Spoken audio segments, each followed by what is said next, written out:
함께 읽으시겠습니다. 처녀들을 다시 모을 때에는 모르드게가 계궐문에 앉았더라.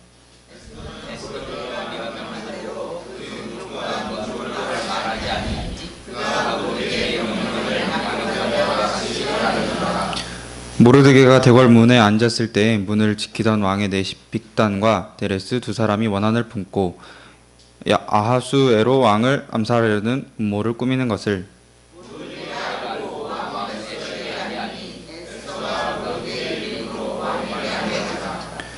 조사하여 실증을 얻었으므로 두 사람을 나무에 달고 그 일을 왕 앞에서 공중일기에 기록하니라.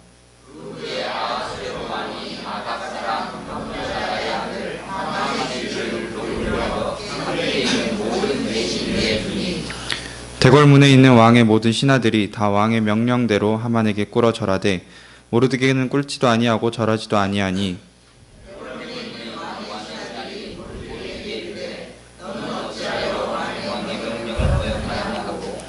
날마다 권하되 모르드게가 듣지 아니하고 자기는 유다인임을 알렸더니 그들이 모르드게의 일이 어찌 되나 보고자 하여 하만에게 전하였더라.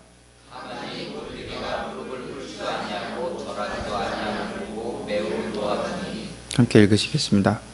그들이 모르드게의 만족을 하만에게 알림으로 하만이 모르드게만 죽이는 것이 부족하다고 생각하고 아하수에로의 온 나라에 있는 유다인 곧 모르드게의 민족을 다 멸하고자 하더라. 아멘.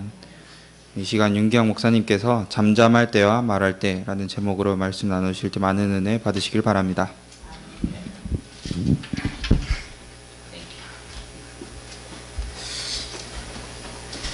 그래도 높네.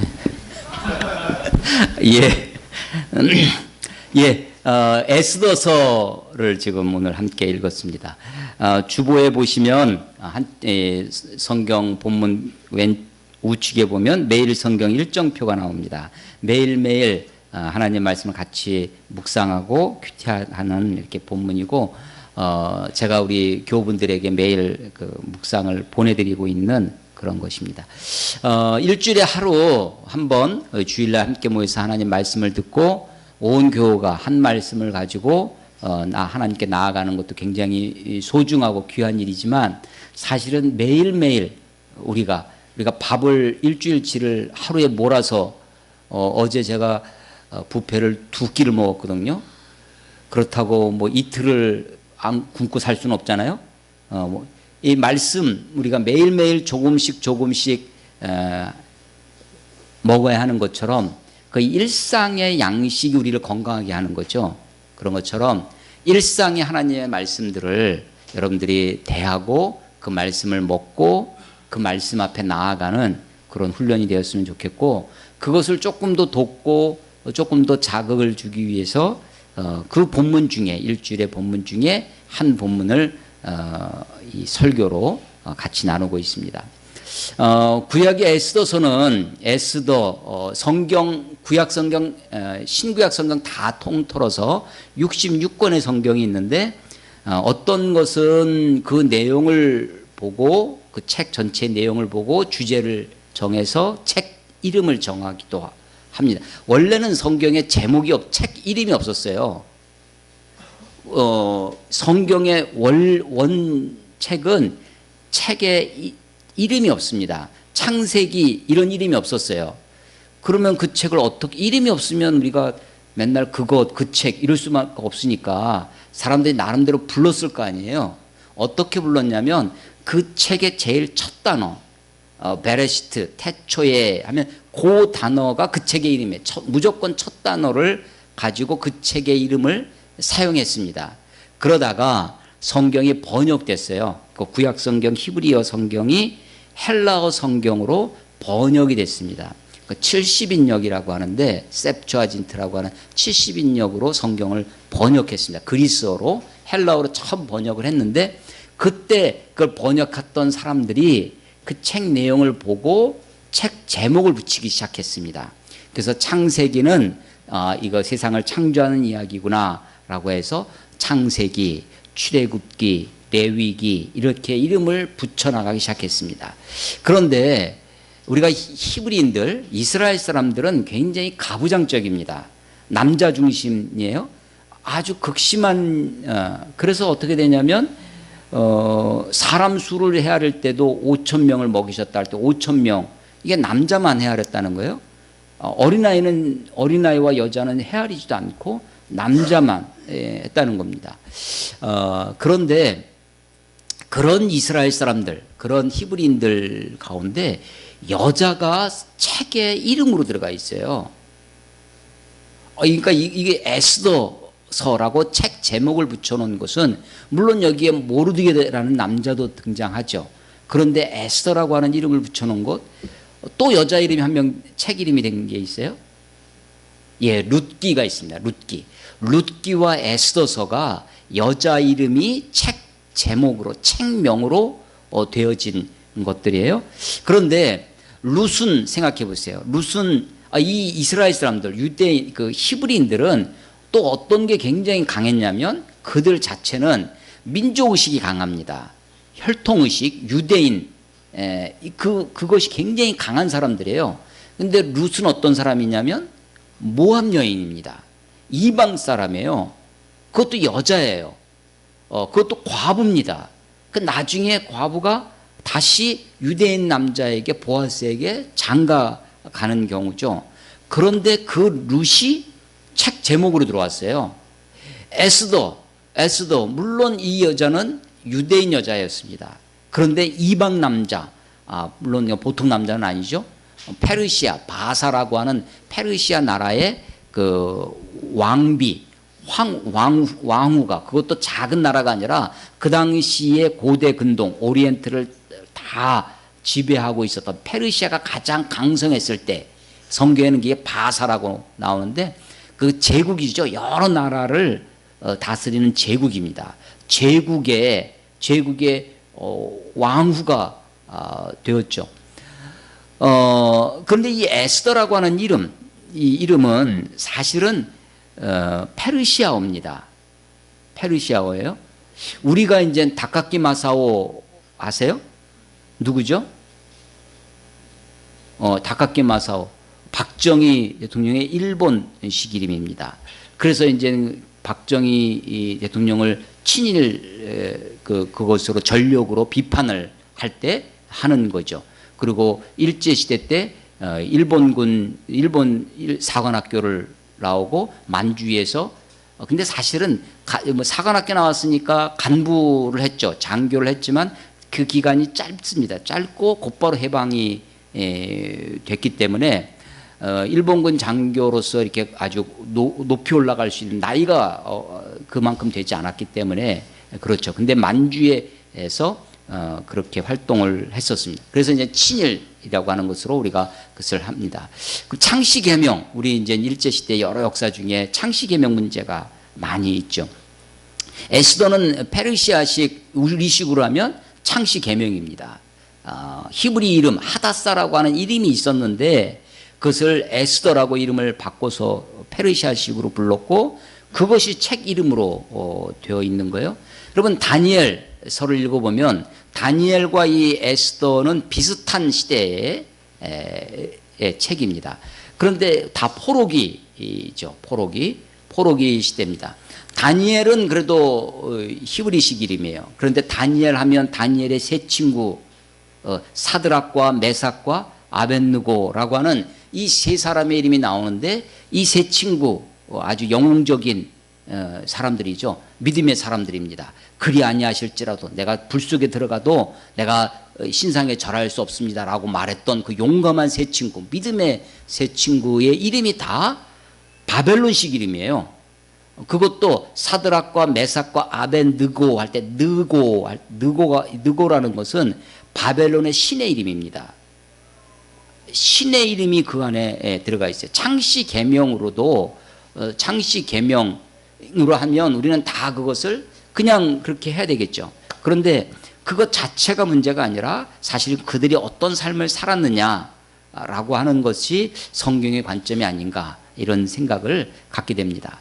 에스더서는 구약성경 39권 중에 이 책이 하나님의 책이다라고 하는 것을 우리가 정경이라고 합니다. 정경화, 정경화하면 옛날 바이올리니스트 이름이 생각나는데 정경으로 되어지는 과정이라는 뜻으로 정경화. 그러니까 책들이 많이 있는데 이 책이 하나님의 책이다. 하나님의 말씀이다.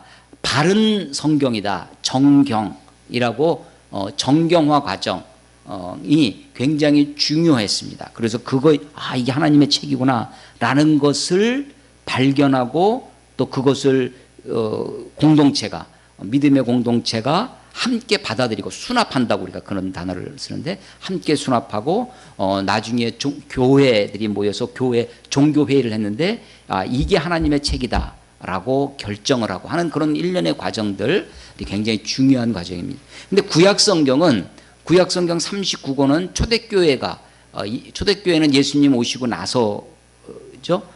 신약입니다. 그 초대교회가 만든 것이 아니라 그 이미 이전에 구약성경 39권이 정경화가 되어집니다. 그래서 누가 했을까?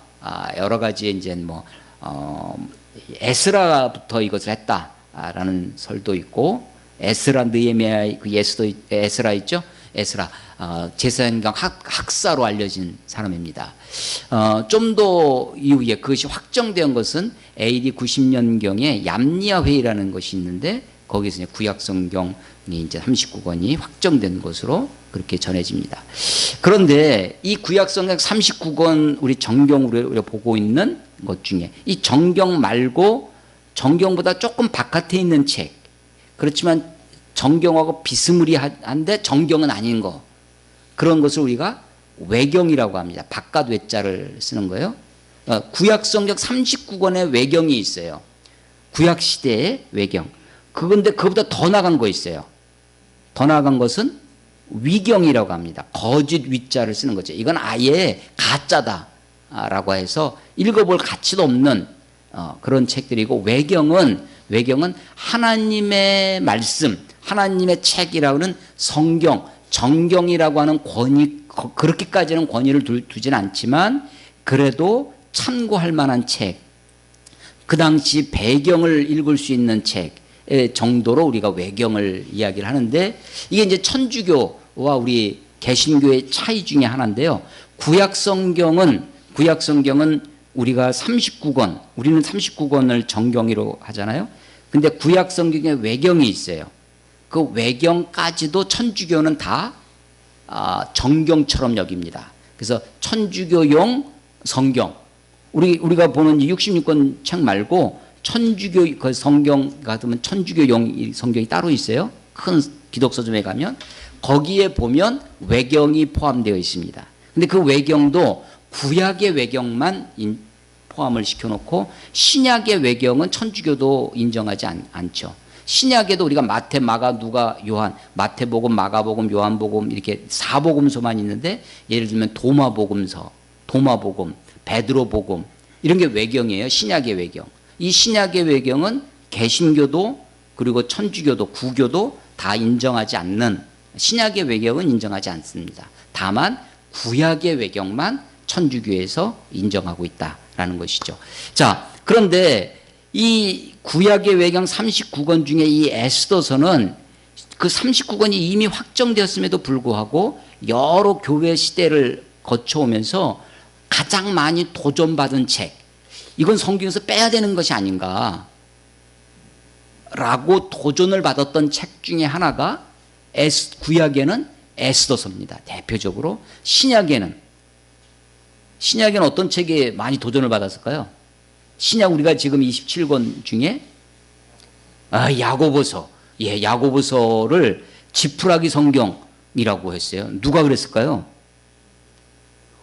종교의 개혁을 했던 마틴 루터가 믿음으로 구원받는다, 이신칭의를 너무 강조하다 보니까 야고보서는 행함으로 너희 믿음을 보여라 라고 하거든요. 그러니까 행함을 강조하니까 이거는 읽어볼 필요가 없다, 지푸라기 성경이라고 표현을 하면서 이게 도전을 좀 받았죠. 구약성경 에스더서가 하나님의 책에서, 정경에서 도전을 받던 이유 여러 가지가 있는데, 제일 첫 번째로 꼽는 게 뭐냐면요, 이 책 중에, 이 에스더서 중에 하나님 이름, 신명, 하나님의 이름이 한 번도 등장하지 않는다는 거예요. 하나님의 이름이 없어요, 이 책에. 신명이 그래서 감춰져 있다. 하나님의 이름이, 신명, 하나님의 이름이 감춰져 있는 책입니다.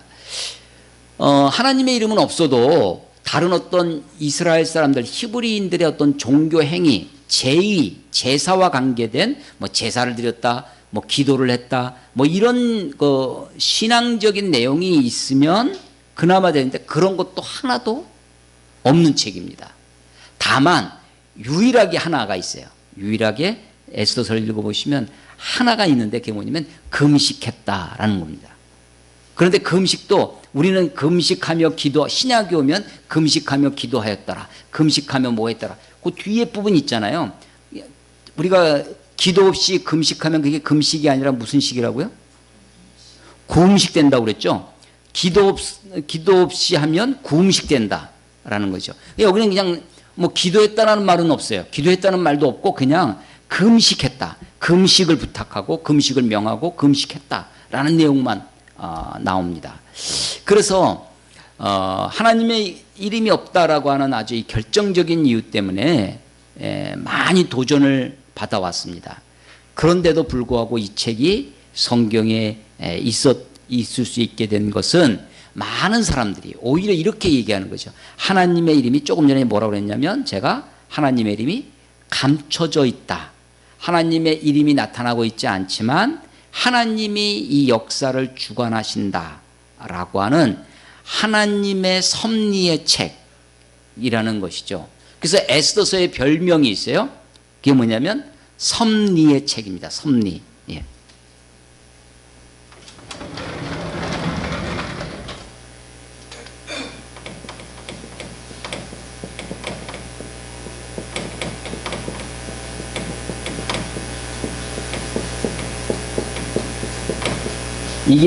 이게 섭리입니다. 섭리예요. 이 섭자가 붙잡을 섭자입니다. 여기 이게 손수거든요. 손을 나타내는 거예요. 손이 있는데 잡을 집착할 때 이거 잡는다는 뜻의 집이 있거든요. 집자가 그 글자가 그런 뜻, 그건 물리적으로 잡는 거죠. 그런데 이것은 손이 붙어 있어서 잡는다는 뜻이 있지만 뒤에 귀이가 3개가 붙어 있어요. 그래서 이 귀이가 있는 것은 총명한 것을 뜻합니다. 그래서 다 안다는 거예요. 다 알고 붙잡는 것. 그런 뜻이 있어요. 그 다음에 리자는 뭘 붙잡느냐면 이치를 붙잡는 거죠. 만물의 이치를 붙잡는 것, 그게 섭리라는 겁니다.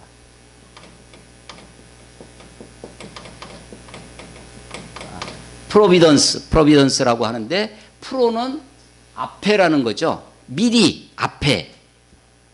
비디오 본다는 거죠. 텔레비전 할 때 이건 본다는 뜻입니다. to see 보는 거예요. 그래서 미리 알고 미리 보니까 이것도 섭리라는 뜻이에요. 프로비던스가 섭리라는 뜻인데 미리 보니까 섭리할 수 있는 거죠. 미리 아시니까 이것도 안다는 뜻이 있어요. 그래서 하나님이 이 에스더서의 별명이 뭐라고요? 섭리의 책이다라는 겁니다. 섭리의 책. 이 에스더서는 읽어보시면 마치 소설과 같습니다. 여러분 소설의 3요소 우리 중고등학교 시간에 배웠습니까? 3요소가 뭐죠? 우리가 러문, 영문, 국문도 있네요. 소설의 3요소 인물, 사건, 배경 뭐 이런 겁니다. 소설이 발달, 전개, 위기, 절정, 결말 뭐 이런 식으로 전개가 되죠. 이게 성경이 여러 장르가 있죠. 문학 작품의 하나니까 뭐 시도 있고 그 중에 하나 이 에스더서는 소설과 같은, 그래서 섭리의 소설 이렇게 얘기를 합니다. 발달, 전개, 위기, 절정, 결말 이런 식으로 찾아볼 수 있는 책이에요. 시대적인 배경은 인물, 여기 이제 에스더가 나오고 모르드게가 등장하고 아하수에라 왕, 그다음에 하만, 뭐 이런 사람들이 주요의 인물이죠. 사건이 발생했어요. 페르시아 왕이 여기 왕 아하수에로 왕이라고 나오는데, 이 아하수에로 왕은 세계사에는 크세르크세스라는 왕입니다. 크세르크세스. 페르시아의 바사왕 중에 고레스라고 하는 정복왕이, 우리나라 광교토대왕처럼 정복왕이 등장했어요. 사이러스라고 세계사에는 나오는데, 이 사이러스 고레스가 제패를 합니다. 오리엔트를 제패를 해서 페르시아의 초대 왕처럼 우리가 생각을 하는 거죠. 그로부터 5대 왕이 이 아하수에로 왕입니다. 성경에 아하수에로. 어떻게 이게 아하수에로가 됐는지 모르겠어요. 그래서 그것에 대한 연구도 많이 있는데, 세계사에는 크세르크세스입니다. 크세르크세스. 이 크세르크세스 이 왕이 이제 나라가 막 다 정복하고 어느 정도 체제나 이런 것들이 정비가 되고 나니까 잔치를 배설합니다. 그래서 이 에스더서의 모티브, 이 소설처럼 읽으면 모티브 중에 하나가 뭐냐면 잔치입니다. 잔치가 여러 번 나와요. 잔치 속에 근데 막 위기가 생겨납니다. 잔치에서 사건이 터져요. 한 번은 이 처음에 1장에 나오는 잔치는 어떤 잔치냐면 다 120도, 우리는 몇 도예요?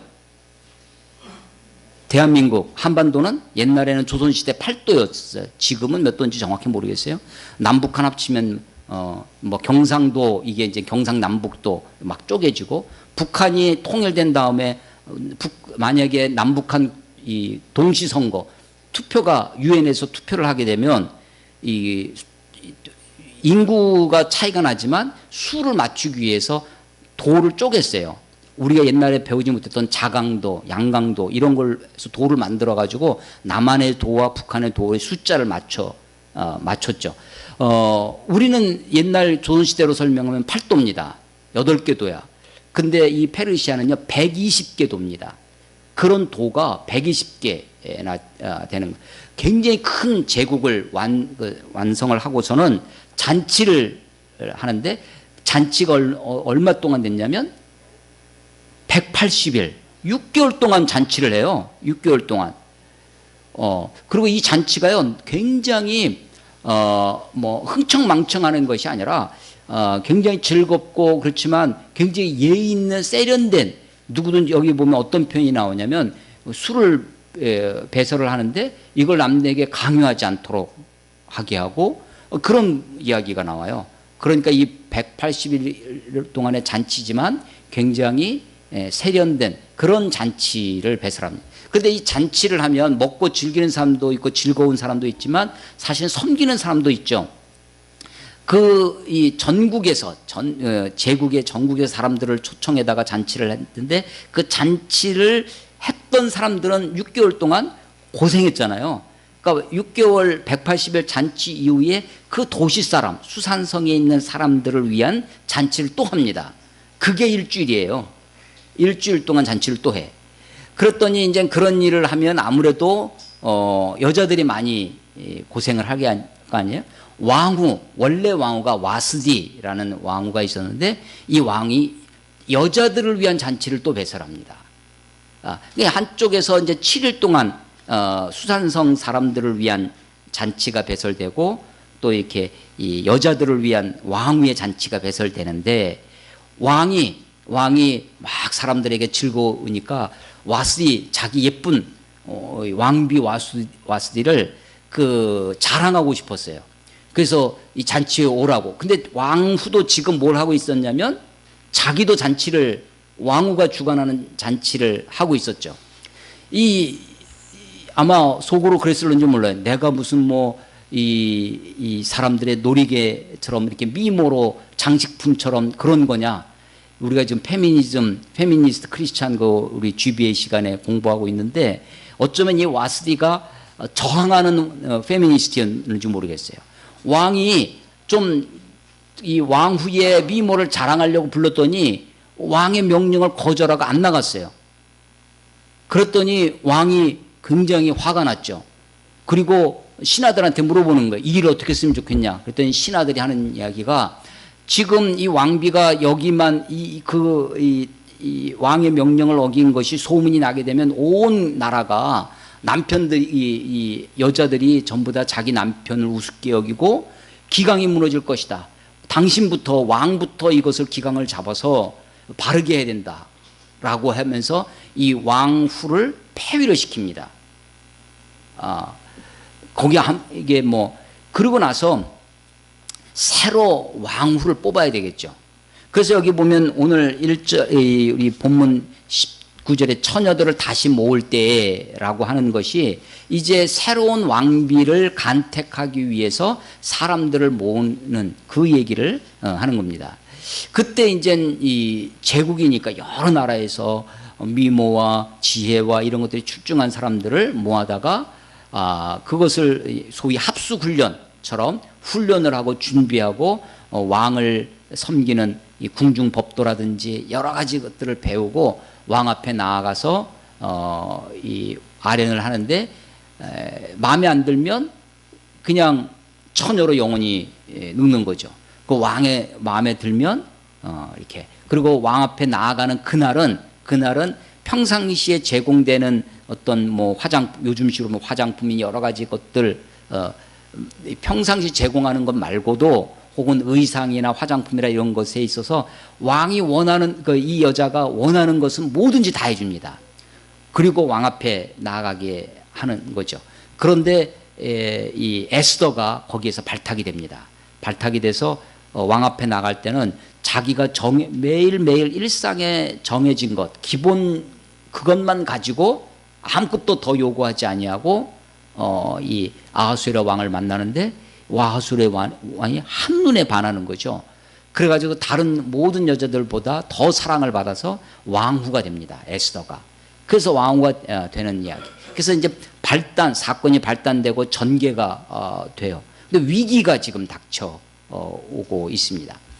왕 앞에 나아가서 왕후가 될 때 이 모르드게가 사촌 오빠인데 굉장히 나이 어린 이 사촌 여동생 이 에스더를 부모가 일찍 죽어서 이스라엘에서도 포로로 다 잡혀온 거예요.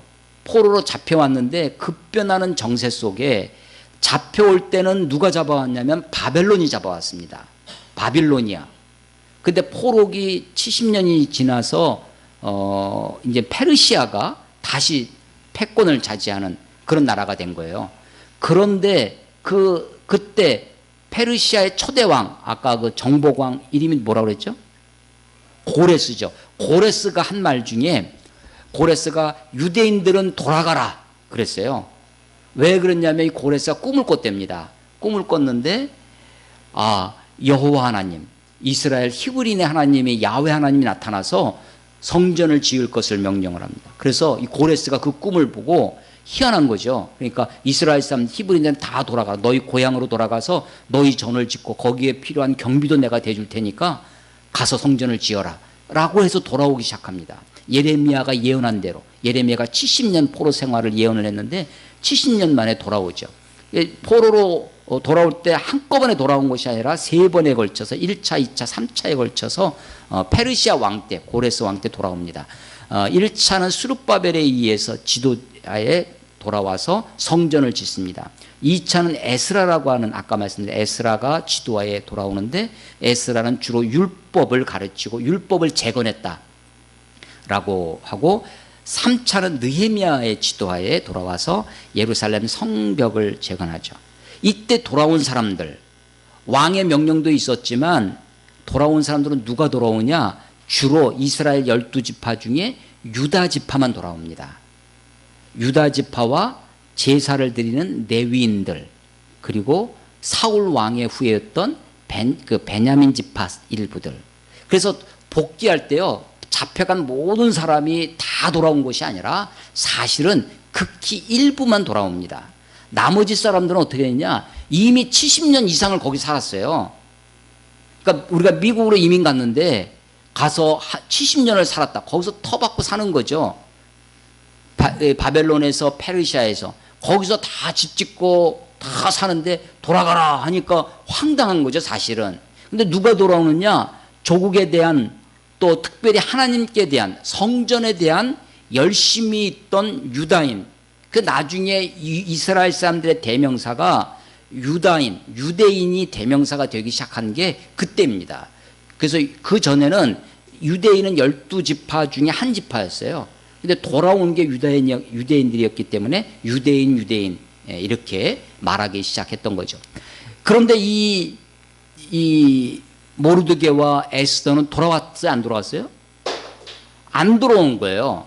우리는요, 돌아온 사람들만 신앙이 좋고 하나님께 대한 열심이 있고 돌아온 사람들만, 그 사람들만, 군대 안 가고 캠퍼스에서 선교단체를 돕는 사람들만 신앙이 좋은 것이 아니라 군대 가서도 뒤늦게 돌아온 사람들도 있잖아요. 이런 겁니다. 이 사람들이 돌아간 사람들이 있어요. 지금 돌아간 사람들의 이야기가 에스라, 느헤미야 이야기예요. 근데 돌아가지 않고 남은 사람들의 이야기, 이게 이 에스더 이야기입니다. 근데 남아있으면서도 이 사람들이 그 속에서 동화되어져 가서 그 생활 속에서 살아가죠. 그러면서 어떻게 성공하냐면 왕후가 되도록까지 성공하는 거예요. 이름도 창씨 개명하듯이 페르시아 이름으로 바꾸고 모르드게가 에스더한테 이 이야기를, 네가 어느 민족인지 어느 종족인지 말하지 마라. 이스라엘이라는 거, 히브리라는 거를 말하지 않고 그냥 마치 페르시아인처럼 살아가는 거예요. 그래서 에스더라는 이름으로 사는 겁니다. 그래서 그것으로 성공을 해서 왕후가 됐어요. 처음에는 예비 선택, 예비 간택에 와서 그 여자들을 처녀들을 모아놓은 그 왕들 대궐문에서 에스더가 매일 거기에 들락날락거리는 거죠. 가서 에스더가 어떻게 됐는지, 지금 어떻게 진행되는지 궁금하니까 매일 그 문 앞에 가가지고 궁에서 흘러나오는 이야기들, 이런 얘기들을 듣고 정보를 수집하고 아마 그랬을 것입니다. 그런 속에서 처음에는 왕후가 되었을 때 네 민족을 얘기하지 마라. 종족이 어느 종족인지 말하지 마라. 감추죠. 그런데 이제 사건이 벌어집니다. 이제 또 하나의 사건, 위기가 점점점 고조되는 거예요. 모르드게가 계속 그 대궐문 앞에 들락날락 하다가 사람들을 사귀겠죠. 수문장, 이 대궐문을 지키는 사람들, 억양장 지키는 사람들이라고 대궐문을 지키는 신하 내시 중에 이렇게 나오지만 그 수문을 지키는 사람들과 또 사귀게 되고 이야기를 듣는데 사람들이 막 허심탄회하게 이야기하는데 이 수문을 지키는 수문장들, 요즘식으로 하면 청와대 경호실 요원들이죠. 이 경호실 요원들이 아하수에로 왕을 죽이려고, 암살하려고 음모를 꾸미는 것을 듣게 됩니다. 모르드게가. 그래서는 그 음모, 반역하는 이야기를, 그것을 자기가 고발을 해요. 모르드게가. 근데 고발을 어떻게 하냐면 자기가 직접 하는 것이 아니라 이 에스더에게 이야기해서 에스더가 고발하게 합니다. 그래서 그 에스더가 그 에스더의 그 이야기를 듣고 조사를 해봤더니 이게 다 사실로 드러났다는 거예요. 그래서 23절에 보면 조사하여 실증을 얻었으므로 그것이 사실로 드러나서 두 사람을, 그 반역을 모했던, 왕을 죽이려고 암살할 때 음모를 꾸몄던 그 내시 두 사람, 내시가 문을 지키는 수문장들이에요. 이 사람들을 나무에 달고 다 처형을 했다는 거죠. 그리고 그 일을 궁중 일기에 기록했다라는 겁니다. 아주 희한한 일이 벌어집니다. 이런 고대 국가에서 왕을 죽이려고 하는 모반 사건이 나면 우리식으로 하면 그런 걸 잡았어요. 어떻게 해야 돼요? 그 놈들은 어떤 놈들이에요? 역적이죠. 역적은 어떻게? 삼족을 멸하는 거죠. 그리고 그것을, 그 역적을 잡는데 공헌한 사람들은 공로자죠. 공신이니까 이 사람들은 보상을 받고 거기에 대한 충분한 보상이 주어질 텐데 그냥 궁중일기에 기록했다라는 것만 있습니다. 더 이상 아무런, 그것을 고발했던 에스더도 거기에게 그 중요한 정보를 제공했던 모르드게도 아무런 보상이 없어요. 그런데 다만 그 일이 기록됩니다. 그런데 이 기록이 굉장히 중요합니다. 제가 요즘 우리 선율이한테 책을 빌려서 조선왕조실록 20권짜리를 지금 읽고 있습니다. 박시백이라는 화백이 쓴 그 그린 만화책이에요. 그런데 이제 제가 이제 태종실록까지 3권까지 이렇게 봤는데요. 조선왕조실록은 우리나라 그 유네스코에도 우리나라 국보인 것은 너무나 당연하고, 유네스코의 그 세계 문화재 중에 기록문화재가 있습니다. 기록문화재에 등재가 되어 있어요. 훈민정음을 비롯해서, 훈민정음이 아주 대표적인 거죠. 심지어는 5.18 광주민주화 운동의 기록물도 유네스코 기록물에 등재가 되어 있고, 우리 그 이산가족을 방영을 했던 KBS 그것도 기록물로 등재가 되어 있어서 우리나라에는 13개인가 기록물이 지금 직치신체 요절, 뭐 승정원 일기 뭐 이런 걸로 해가지고 등록이 되어 있어요. 그 중에 하나가 이 조선왕조실록입니다. 조선왕조실록은 매일 일기처럼 날짜별로 연도별로 그를 차례대로 시간 순서대로 썼어요. 이런 걸 뭐라고 하냐면 편년체라고 합니다. 편년체식으로 이 역사를 서술했는데, 조선이 500년 동안 나라가 지속이 됐어요. 조선 500년. 이건요, 세계사에 굉장히 드문 일입니다. 중국의 그 큰 나라 제국도 100년, 200년 가기가 쉽지가 않았어요. 근데 조선이 500년을 내려옵니다. 그 중에 하나가 이 기록 문화입니다.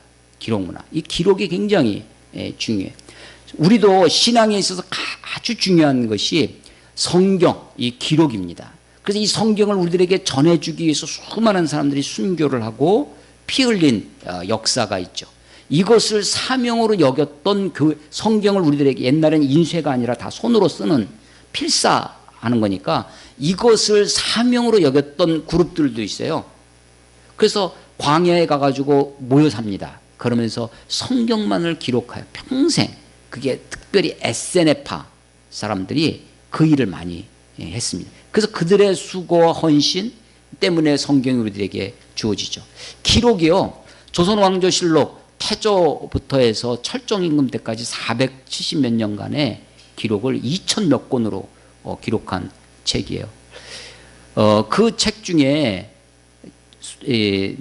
다 왕들마다 25대 철종임금까지 왕조실록이 있는데, 그 중에 네 왕은 대표적인 게 선조입니다. 선조 다음에 누구냐면 광해군이죠. 광해군이 집권을 했어요. 광해군은 북인입니다. 그러니까 자기 아버지 선대가 죽은 다음에 집권 세력이 바뀌어서 선조실록을 적는 거예요. 근데 광해군이 다음이 인조예요. 인조 반정, 쿠데타가 벌어졌죠. 서인으로 집권 세력이 바뀌었습니다. 가만 보니까 이 선조의 실록을 광해군 때 쓴, 북인들이 쓴, 이게 마음에 안 드는 거예요. 다시 씁니다, 실록을. 그래서 선조 수정실록이라는 게 있어요. 원래 실록이 있고 수정실록이 있어요. 그럼 우리 같으면 어떻게 하겠어요? 그 옛날에 잘못 썼다고 하는 그 선조실록을 없애버리고 폐기해버리고 그것만 남겨뒀을 거 아니에요. 놀라운 게 조선시대 이 사관들이 그걸 그대로 둡니다. 선조실록 그대로 두고 선조, 현종, 경종, 헌종 네 왕 시대의 실록이 수정이 돼서 나와요. 네 개가. 근데 그건 그대로 원래 자기네들이 잘못했다고 생각했던 것을 폐기하지 않고 그대로 두고 그것을 둡니다. 조선왕조실록은요, 어떻게 보관을 하냐면 네 곳에, 원래는 네 곳에 네 곳 성주, 전주 이런 네 곳에다가 사고를 지어서 보관을 합니다. 임진왜란 때 다 불타버렸어요. 하나가 남습니다. 전주 사고가 남았어요. 그걸 다시 선조 임금 때 3년간에 다시 그를 하는데, 이번에는 묘양산 어디 산에다가 갔다가 태백산 이렇게 일제시대 때 그것이 일본으로 빼앗겨 가기도 하고, 또 다시 돌아오기도 하고, 북한이 6.25 때 가지고 가서 북한이 그것을 번역하기도 합니다.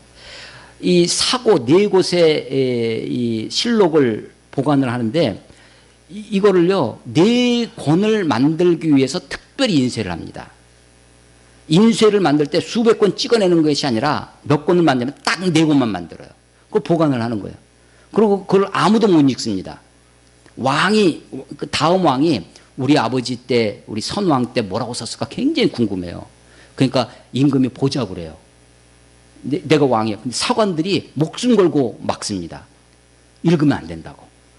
그 읽으면 그것을 썼던 사관들이 문초를 당할 거잖아요. 왕이, 그게 아주 대표적인 왕이 누구였냐면 세종입니다. 세종. 세종이 그걸 그렇게 보고 싶어 했다고 그래요. 그런데 신하들이 끝까지 말리는 거죠. 그래서 그것을 쓰고 그 자료가 되는 그 책이 뭐냐면 사초입니다. 들어보셨죠? 사초. 사초를 보고, 사초만 보고 쓴 것이 아니라, 그래서 이 사초를 쓰기 위해서요, 사관들이 임금을 그냥 어디든지 따라가는 거죠. 사관이 없이는 임금이 아무도 못 만납니다. 사관이 있어야만 누구를 만나서 임금이 기침했다까지 적어놓고, 임금이 무슨 말했다, 임금이 얼굴을 찡그렸다, 이런 걸 다 기록을 해놓는 거예요. 그 사초랑 뭐 승정원 일기 여러 가지 자료를 가지고 그 임금이 죽으면 그 사람에 대한 실록을 씁니다. 쓰고 나면 그 원래 자료가 있잖아요. 그 자료를 없애야죠. 그것도 말썽이 되니까. 그거를 폐기하는 것을 어떻게 했냐면, 옛날은 이 한지에다가 먹으로 쓰면 그거를 갖다가 씻었대요. 씻어서 글씨를 다 없앴대요. 그거를 씻을 세자를 써서 세초라고 합니다. 그것을. 그래서 이제 자료를 싹 없애고 이 실록 쓴 정초라고 하는데, 그 우리 정경하듯이 정초된 그것만 가지고 있고, 그것을 인쇄를 해서 4권만 가지고 있는. 조선 시대에 탁월한 우리 민족이 아주 자랑스러운 것 중에 하나가 기록문화입니다. 기록문화. 성경도 이 기록이 되어 있었기 때문에 이것을 지키고 우리에게 전해졌기 때문에. 근데 이 지금 여기에 궁중일기에 기록이 됐어요. 근데 아무 보상이 없었습니다. 이게 당장 보면 고발한 모르드게, 또 그것을 이야기했던 에스더가 아무 보상을 받지 못해서 억울하다 할 수 있는데, 그런데 이것 때문에 나중에 이 에스더와 모르드게가 이것 때문에 살죠. 이 보상을 안 받은 것 때문에. 나중에 아하수에라가, 참 이것도 희한한데요, 밤에 잠이 안 옵니다. 왕이 잠 안 오는데, 여러분 잠 안 오면 여러분 뭐 하십니까? 아하수에라 왕이, 야, 그 궁중일기 좀 갖고 와서 읽어봐라. 근데 마침 이 부분을 갖다가 읽는 거예요.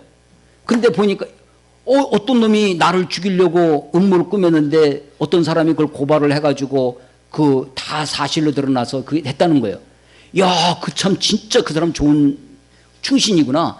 야, 그래서 그 사람한테 뭘 좀 상을 내렸느냐? 아무 상 안 내렸는데요. 그래? 그럼 모르드게에게 상을 주어라 라고 하면서 그게 전개가 되어지는 거죠. 그러니까 이 사건에서 지금 모르드게가 고발하고, 모르드게가 대궐문을 매일 들락날락하고 그 앞에서 사람들 만나고 정보 듣고 뭐 하는 이야기, 이런, 그래서 이 음모를 알게 되고 그것을 고발하고 보상도 못 받고, 여기 하나님 이야기가 하나도 없어요. 그런데 이 성경을 기록한 이것을 우리에게 정경으로 받아들이게 하고 하나님의 책으로 읽은 우리 믿음의 선조들은 이 속에 그 배경에 또 다른 배경이 있다는 거죠. 보이지 않는 배경, 역사적인 배경, 환경적인 배경, 시대적인 배경 말고 그 모든 것의 밑그림을 누가 그리고 있느냐? 그게 하나님이다. 하나님이 이들을 붙들고 계시다라고 했던 것입니다. 그래서 이것을 성경으로 가지고 있는 거죠. 나중에 이제 이 3장에 2장까지가 이야기고요. 3장에는 우리가 3장이 이 모르드게가 있던 그 시대에 아하수에라 왕에게 또 하나의 일이 벌어집니다. 여러 그 나라 민족 제국이니까 여러 민족에서 사람들을 인재를 모아다가 불러다가 쓰는 거죠. 우리 성경에 다니엘 같은 사람이 그런 사람이죠. 히브리인이었는데, 이스라엘 사람이었는데 바벨론 왕의 총리가 됩니다.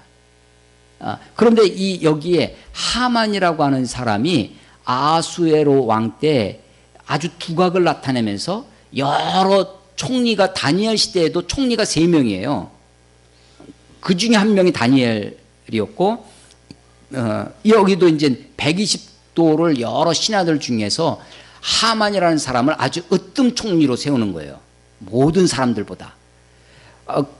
그런데 이 사람을 소개를 1절에 3장 1절에 보면 아하수에로 왕이 아각 사람 함무다다의 아들 하만 이렇게 소개합니다. 아각 사람, 아각 사람이라고 하는 것이요. 이게 아말렉 족속을 얘기하는 겁니다. 이집트의 왕을 우리가 뭐라고 부르냐면 바로라고 부릅니다. 에티오피아 여왕을 간다게라고 불러요. 그런 것처럼 아말렉의 왕을 아각이라고 부르는 거예요. 그래서 아각 사람이라고 했던 것은 그 아말렉 종족을 얘기하는 겁니다. 아말렉 사람 이런 뜻이에요. 아말렉 사람 함무다다의 아들 하만 이렇게 얘기하는 겁니다. 이 사람을 지위를 높여서 어느 정도 높였냐면 마치 신에게 절하듯이 모든 사람이 하만이 지나갈 때는 그 앞에 꿇어서 절하게끔 하는 거예요. 그런데 다른 사람들은 다 왕의 명을 따라서 그 하만이 지나갈 때 절을 하는데 모르드게는 뭣도 모르면서 모르드게가 어떻게 했다는 거예요? 무릎을 꿇지도 않고 절도 하지 않았다는 거예요. 여러분 단제 이상제? 단체 이상제 그죠? 단제 신채호 선생님의 일화 중에 일제시대 때 이분이 내가 독립이 되기 전까지는 내가 허리를 굽히지 않겠다 라고 결심했다는 거예요. 그래서 세수할 때 어떻게 해요? 허리를 숙이지 않고 세수를 했다는 거예요. 그러니까 옷이 다 젖는 거죠. 그런 사람이 일제시대의 독립운동가 중에 있어요. 그런 것처럼 이 모르드게가 하만이 지나가면 다른 사람들은 다 절하는데 어떻게 했어요? 혼자 뻣뻣하게 서 있는 거예요. 제가 대학교 1학년을 성대 유교대학에 들어갔잖아요. 뭐 선배라든지 누구도 아무도 모르는데 오리엔테이션을 하라고 해서 갔습니다. 원래 좀 모범 범생 기질 있잖아요. 오라고 그러면 잘 오고 모이라고 그러면 잘 모이고 오리엔테이션에서 시간 잘 맞춰갔더니 제가 1등이에요. 맨 앞에 섰습니다. 근데 갑자기 뭐라냐면 예고도 없이 명륜당에서 모이라고 해서 명륜당에 갔죠. 가서 모였더니만 맨 앞에 제가 서 있어요. 그랬더니 제일 첫 순서가 뭐냐면 공부자께 제례를 드리겠습니다 하는 거예요. 근데 이제 그냥 서서 4배를 4번 절을 하는 거예요. 배 하면 이제 구령을 맞춰 하얀 도포 입으신 그 할아버지 같은 분이 앞에 서가지고 구령을 붙이면 배 하면 이제 전부 다 거기 문을 이렇게 커튼을 저시면 이제 그 지방 같이 이런 게 위패들이 모이셔져 있는데 거기에다가 이제 배 하면 절을 하는 거예요. 제가 맨 앞에 서 있어요. 근데 갑자기 배 하니까 다 절하는데 절하면 안 될 것 같아요. 대학교 1학년 때. 그래서 혼자 이게 멀뚱멀뚱 서 있었죠. 남들. 그랬더니 마침 고등학교 때 친구가 한 명 바로 옆에 있었는데 제가 저를 툭 너는 왜 절 안 하냐고. 나는 교회 다녀서 여기 절하는 거 아니라고 하고 이제 혼자 서 있었던 기억이 있습니다. 지금 아각 사람 하만이 지금 어떻게 하냐면 남들 다 절하는데 절 안 하는 거예요. 그랬더니 절하는 신하들, 절하는 사람들이 물어보는 거죠. 너 왜 절 안 하냐? 라고 물어보는 거예요. 왜 너만 절 안 하냐? 그랬더니 처음에는 그냥 말 안 하고 그냥 그래. 그러다가 나중에 계속 그러니까 말을 하는 거예요. 이유가 뭐냐? 내가 유대인이기 때문에, 내가 이스라엘 사람이기 때문에, 내가 히브리인이기 때문에 그래서 자기 민족이 자기가 유다인임을 말하기 시작했죠. 3장 4절에 보면 날마다 권하되 절하라고 권하는 거죠. 너 그러다 큰일 난다. 하만이 지나갈 때마다. 그러니까 모르드게가 듣지 아니하고 자기는 유다인임을 알렸더니 내가 유대인이야. 그래서 절하라는 거야. 그 얘기를 하는 거예요. 그랬더니 처음에는 권했죠. 절하라고. 그래도 얘기 안 하니까 이 사람들이 하만에게 가서 고발을 하는 겁니다. 지금 이놈이 모르드게가 절을 안 하는데 이유가 뭐냐? 이유가 이스라엘 사람이기 때문에 절 안 하는 겁니다. 유대인이기 때문에 절 안 하는 겁니다. 그렇게 가서 고발을 해요. 그리고 이 일이 어떻게 되나 지켜봤다는 거예요. 자, 4절에 보시면 자기는 유대인임을 알렸더니 그들이 모르드게의 일이 어찌 되나 보고자 하여 하만에게 전하였더라. 하만에게 고발했다는 거죠. 이 고발을 들었어요. 그랬더니 모르드게가, 이 하만이 화가 났죠. 5절. 하만이 모르드게가 무릎을 꿇지도 아니하고 절하지도 아니함을 보고 매우 노하더니, 막 화가 났어요. 그런데 갑자기 딴 생각이 나는 거예요. 뭐냐면 저 절 안 하는 놈을 잘 불러다가 그놈만 처형을 하면 될 거 아니에요. 그런데 모르드게 마음속에 꿍꿍이가 생긴 겁니다. 6절.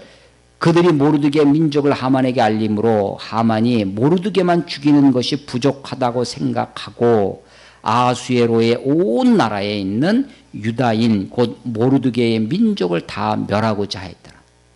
여러분, 세계사 역사 가운데 현대 2차 세계대전 당시의 나치에 의해서까지 이 유대인을 없애기 위한 수많은 역사가 중세에도 있었고요. 곳곳에서 이스라엘 민족을 없애려고 했던 역사적인 흔적들이 많이 있습니다. 그 중에 하나입니다. 아말렉 사람, 아각 사람 하만이 모르드게라고 하는 한 사람의 어떻게 보면 지조 있는 자존심 있는 민족적 자존심 때문에 절하지 않고 무릎을 꿇지 않는 그를 보고 유대인을 완전히 그 페르시아 제국 안에 있는 오리엔트 고대 근동에 있던 그 유대인들을 전부 다 멸하려고 하는 그런 계획을 품게 되었다라고 하는 것입니다. 가만 보면 모르드게 한 사람의 의기, 한 사람의 지조, 한 사람의 민족적 자존심 때문에 사실은 위기가 어떻게 닥치냐면 이스라엘 민족 전체에게 닥칩니다. 제가 이제 ROTC를 했는데요. ROTC 하면서 이제 뭐 이렇게 선교 단체에서 활동도 하고 막 하다 보니까 뭐 캠퍼스에서 찬양 같은 것도 있어요. 물론 그때는 이제 단복이라는 것을 제복을 입고 있었기 때문에 제가 직접 기타 들고 하진 않았지만 찬양을 하면 옆에 서서 같이 찬양합니다. 이렇게 딱 바르게 서서 그러다가 선배가 지나가면 격려를 해야 돼요. 찬송만 부르다가. 근데도 이제 선배들이 그걸 보면 마음에 불편한 거죠. 그래 맨날 불려다가 이제 혼나고 야단맞았던 기억이 있습니다. 그때는 좀 좋게 말을 하진 않았겠죠. 이게 이 모르드게가 근데 그때요 제일 미안했던 건 뭐냐면요. 나는 괜찮아요. 나는 그런 대로 뭐 할 수 있어요. 근데 제일 무서운 것은 어떤 집합 시간 나 때문에 우리 동기들이 같이 기합을 받는 거예요. 그래서 그런 게 제일 힘들죠. 나 하나 때문에 그 단체 기합을 받는다든지 나 하나 때문에 막 이렇게 이 모르드게 한 사람 때문에 사실은 민족의 위기가 닥쳐옵니다. 여러분요, 신앙은 우리들을 편안한 길로 인도할 것 같죠. 근데 사실은 믿음이 때때로 우리들을 위기로 몰아넣습니다. 여러분, 바르게 참되게 진실되게 믿으려고 하면 사실은 이건 위험한 겁니다. 믿음은 참 위험한 거예요. 위기가 닥칩니다. 위기가 와요. 아니 이건 성경에 굉장히 증거가 많이 있습니다. 예를 들면 모세가 미디안 광야에서 양치기 하다 하나님 부르셨죠. 떨기나무에 불꽃에서 내 백성을 구해라. 그 하나님 그 막 설득하는 장면이 출애굽기 3장 4장에 길게 나옵니다. 그래서 결국은 이제 모세가 굴복을 해서 뭐 이 지팡이를 땅에다 던져봐라. 뱀이 되고 다시 잡으니 다시 지팡이가 되고 손을 네 가슴에 넣어봐라. 문둥병이 되고 막 이런 증거를 보여주면서 내가 너와 함께 할 테니까 내 백성을 구하라. 모세를 가라는 거예요, 애굽에. 그래서 모세가 가죠. 가는데 혼자 간 것이 아니라 처자식들을 데리고 가요. 근데 갑자기 하나님이 모세를 죽이려고 하십니다. 그때 옆에서 있던 그 부인이 보고서는 어떻게 하냐면 아하, 하나님이 이 모세를 죽이려 하는 이유가 아이들 할례를 안 줬기 때문이구나 라는 것을 번뜩 깨닫습니다. 그래서 두 아들을 갖다가 할례를 행해요. 그래서 이 죽음의 위기에서 모세를 거기서 건져내죠. 곳곳에서 사실은 믿음으로 아니 하나님이 부르셨는데 부르심 받아 가는데 거기에 죽음의 위기가 있어요. 믿음은요, 믿음으로 사는 길이 사는 길이 평탄하고 안정된 그런 길만 우리에게 주어지는 것이 아닙니다. 곳곳에서 믿음으로 살려고 할 때 위기가 닥쳐요. 모르드게의 경우가 그러합니다. 그런데 이런 위기 속에서 이 위기가 점점점 고조됐을 때 에스더의 헌신, 모르드게의 결단, 이런 것들이 민족을 구해낸다라는 이야기가 에스더에서 이야기입니다. 자, 오늘 설교 제목이 뭐죠? 잠잠할 때와 말할 때입니다. 모르드게가 에스더를 왕으로 이렇게 보내면서 특별히 당부했던 것이 뭐였냐면 네 민족이 너의 민족이 어느 민족인지 말하지 말라는 것이었습니다. 감추는 것이었습니다.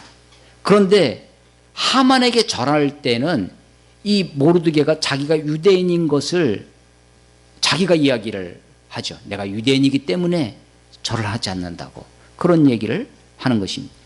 에스더는요, 그 모르드게의 말을 듣고 민족을 말하지 말라는 것에 순종합니다. 순종해요. 그래서 말하지 않고 자기가 그냥 페르시아 사람인 것처럼 에스더라는 페르시아식 이름으로 그렇게 살아갑니다.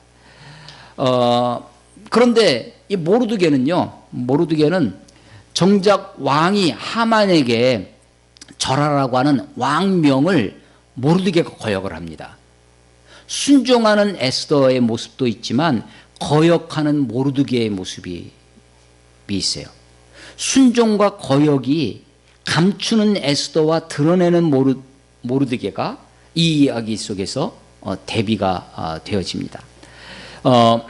얼마 전에 중국의 그 공산당 대회를 했습니다. 전국에 있는 공산당 대표들을 모아놓고 시진핑이라고 하는 지금 중국 이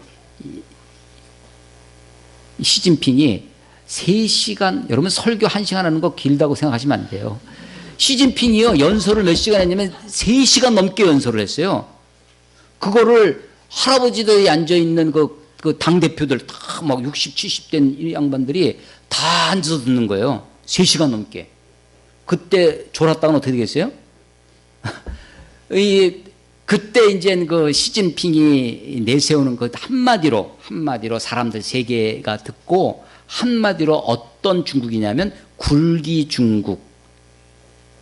굴자가 굴지에 할 때 우뚝 섰다는 거예요. 중국이 이제 우뚝 섰다는 겁니다. 기자는 일어날 기자예요. 굴기 중국을 이야기합니다. 중국이 이제 세계 속에서 우뚝 섰다라고 하는 것을 나타내는 것이다 라고 하는 거예요. 그런데 그러기 이전에 중국이 오늘날의 중국을 만들었을 때 중요한 역할을 한 사람이 누구냐면 등소평입니다. 덩샤오핑. 이 덩샤오핑에 중요한 국가 노선이 있어요. 그게 뭐냐면 도광양회라는 겁니다. 도광양회. 한 번 더 써볼까요? 한자를?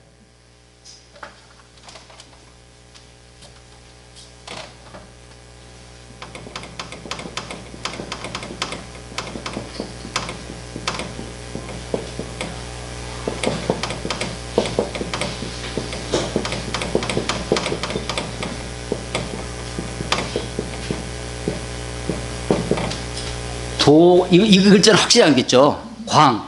양은 기른다는 겁니다. 회는 금음 회자입니다. 그늘회라고도 하고 금음 어둠 회자입니다. 어둠. 도자는 감출 도자예요. 빛을 감추고 어둠 속에서 기른다라는 거예요. 도광양. 그러니까 등소평이 세계에 이제 개방을 하면서 개혁 개방을 하면서 세계에 흩어지죠. 중국 사람들이 막 나가는데 어떻게 하냐면 무조건 낮춰라. 감춰라.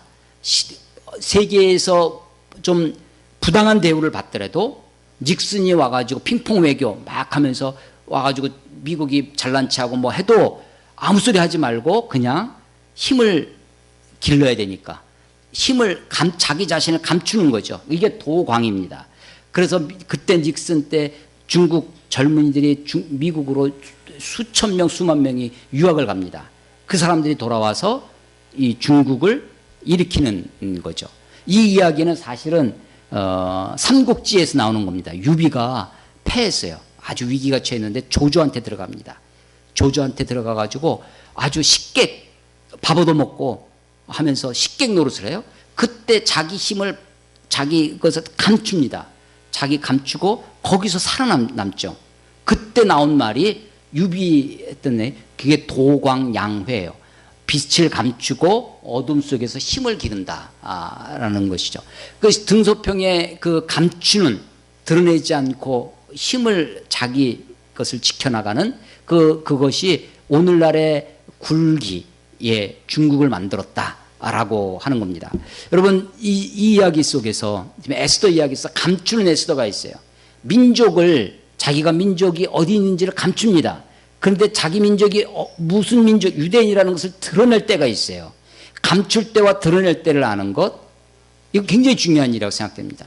여러분 그리스도인의 정체성, 우리가 그리스도인인데 예수님이 우리들에게 뭐라고 말씀하시냐면 너희는 세상의 소금이다, 너희는 세상의 빛이다 라고 얘기를 합니다.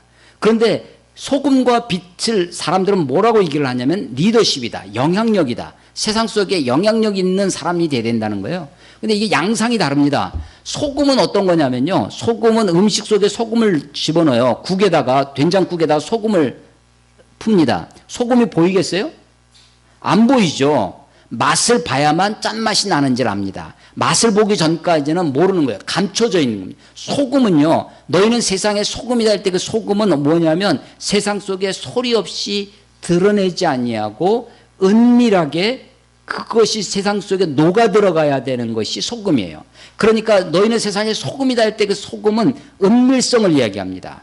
세상 속에요, 기독교인들이 티내지 아니하고 드러내지 아니하고 감추고 에스더가 내 자기 민족을 말하지 않는 것처럼 나중에 가면 에스더도 아하수령 앞에 내 민족을 내게 주소서라고 얘기를 하면서 자기 민족을 드러낼 때가 있죠. 내가 어떤 사람인지 허허실실 하면서 내 도광양회해야 할 때가 있다는 거예요. 빛을 감추고, 여러분 지금 일때는 뭐냐면 청년들 다 도광양회해야 할 때요, 열심히 힘을 기르고 열심히 공부하고 노력해야 할 때죠.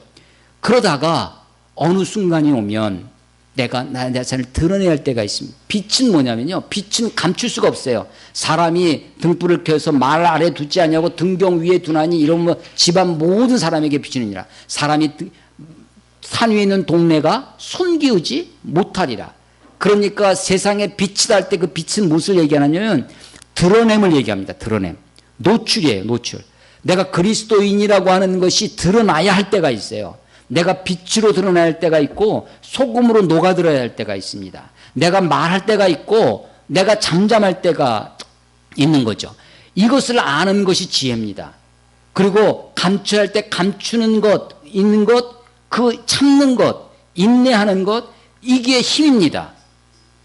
그게 마음의 저력이라고 생각되고, 내가 말해야 할 때 말하는 것, 드러내야 할 때 드러내는 것, 내가 어떤 불이익, 어떤 어려움, 어떤 환란이 내게 닥쳐도 내가 굴하지 아니하고 내가 말해야 할 때 말하는 것, 그것이 용기라고 생각합니다. 그러니까 참된 용기는 때를 아는 거예요. 감춰야 할 때, 드러내야 할 때.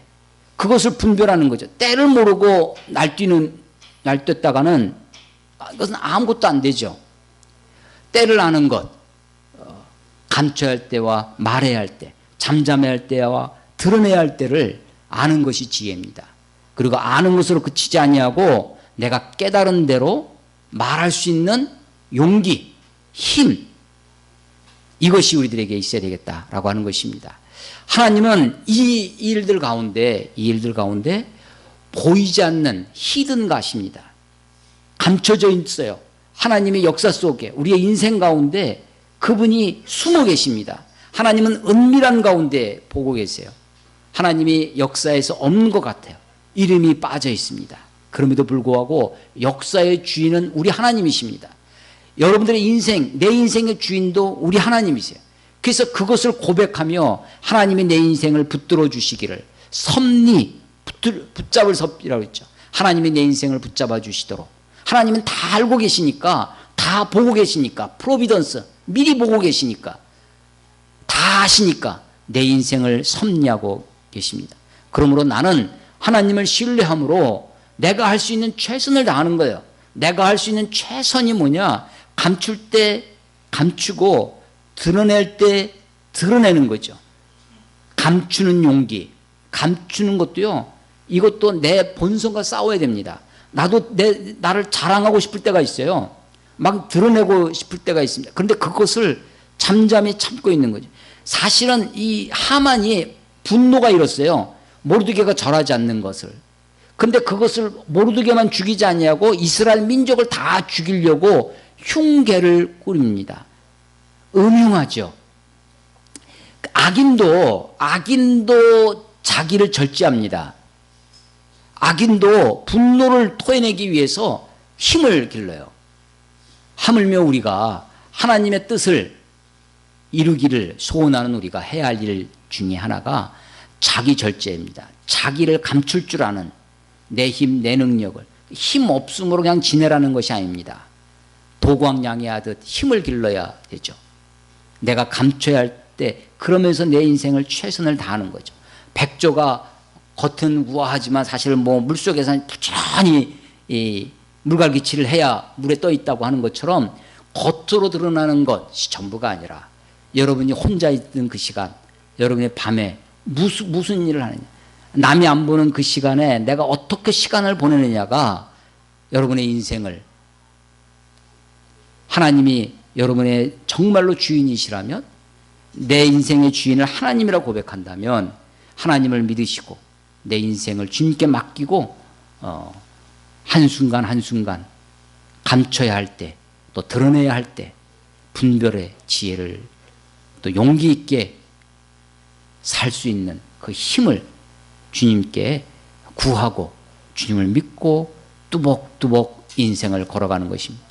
우리 지난번 세월호 우리 가면서 특송 연습을 하는데 우리 어린 이 자녀들이 그 특송을 따라 부르고 함께 하는 걸 보고 제가 감동, 그러니까 과연 그 가사를 알고 부르는 걸까 어쩔까 막 생각을 많이 하게 됐는데요. 그 가사 중에 이게 우리가 평상시에 잘 쓰지 않는 우리 기독교인들만 아마 쓸 것 같습니다. 그것도 현대 기독교인들만. 살아내리라 라는 거예요. 살아가겠다, 살아가리라 라고 말하지 않냐고 살아내리라 라고 말하죠. 내가 인생을 살아내리라 하고 다짐하는 거죠.